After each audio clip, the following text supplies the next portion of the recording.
Well, I grew up in the Upper Peninsula in a little town called Baraga, and only has 1,200 people.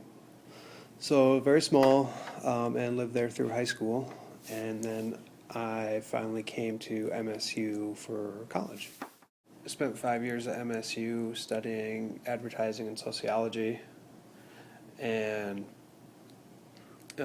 left for a couple years and eventually found my way back in Lansing.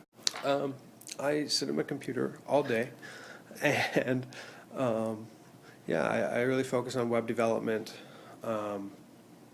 Mostly a lot of local clients. Or during my senior year at MSU, I put together a 50-state road trip across the country, planned it all, was able to get sponsorship and some press and things, and that ended up, it wasn't, the plan wasn't to be a full year trip, it just ended up being that way.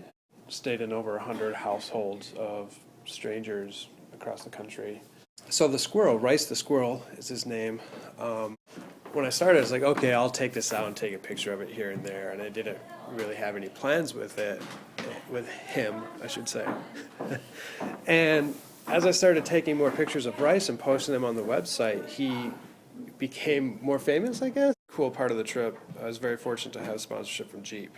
And I was in Colorado just before the X Games, so they kind of sent me up there and they gave me a VIP pass. And I was just hanging out down by the chairlift one day, and I turned around, and Jake Burton was literally 10 feet from me.